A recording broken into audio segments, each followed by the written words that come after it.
I want to return now to our lead story on tertiary education. You would have heard earlier the Higher Education Minister saying applications for the National Student Aid Fund will not reopen. Well, how do the students feel about this?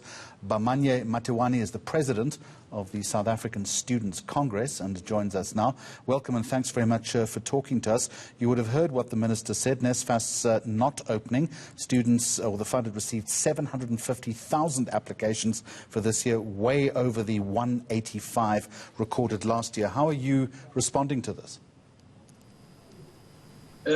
Thank you, leadership. And SASCO has always been at the forefront of championing student struggles. And even today, we are still at the forefront in making sure that no students are left behind. The minister has argued that there are about 700,000 plus students have applied, which we are happy about that. But also, there's a comment from him to say more than 60% are coming from rural schools, the quintile 1, quintile 2, and quintile 3. But where we are not happy about is the arrogance that the minister wants to portray on us to say he is not going to open for applications of NSFAS. Nonetheless, we can have strategies on how to make sure that at least students apply for NSFAS, even if they don't open for application process. But we won't take it easy when he says that thing arrogantly. So we are not afraid of Dr. Nzimande. You must not try and test us. But what we are saying is that each university and college, when they accept students and they feel that as according to their criteria, they meet the NSFAS requirements, those students must be accepted in those institutions, and then the university and colleges must send that database to NSFAS. Luckily enough is that now we are there at the NSFAS offices to make sure that students are represented. Therefore, we are going to make sure, again, to make sure that the process is not slow as it used to be, and make sure that students receive their money very fast with immediate effect. I understand your frustration regarding this, but is it not simply a case of supply and demand, of oversubscription?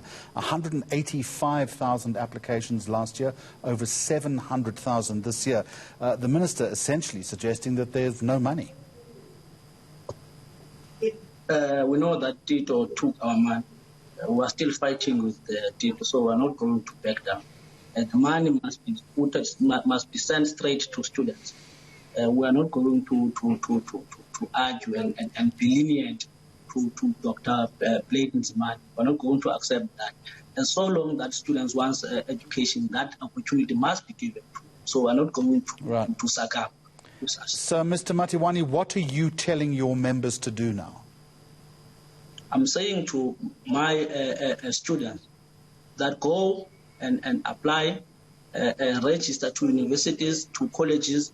Once you have been registered and do not have money, those institutions have a task to take that database and send it straight to NSFAS. We are going to see on how we get money there at the NSFAS offices, and the organization must make sure that they put pressure to make sure that the black child receives education.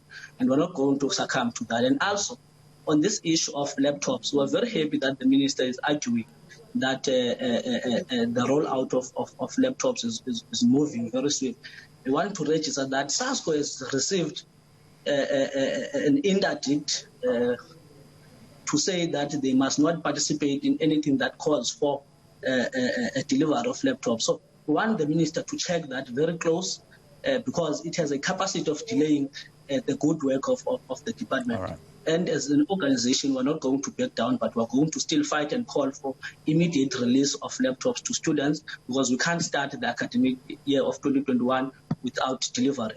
All right. It's supposed to be delivered. We're going to leave it there. Bamanye Matiwane, president of the South African Students' Congress.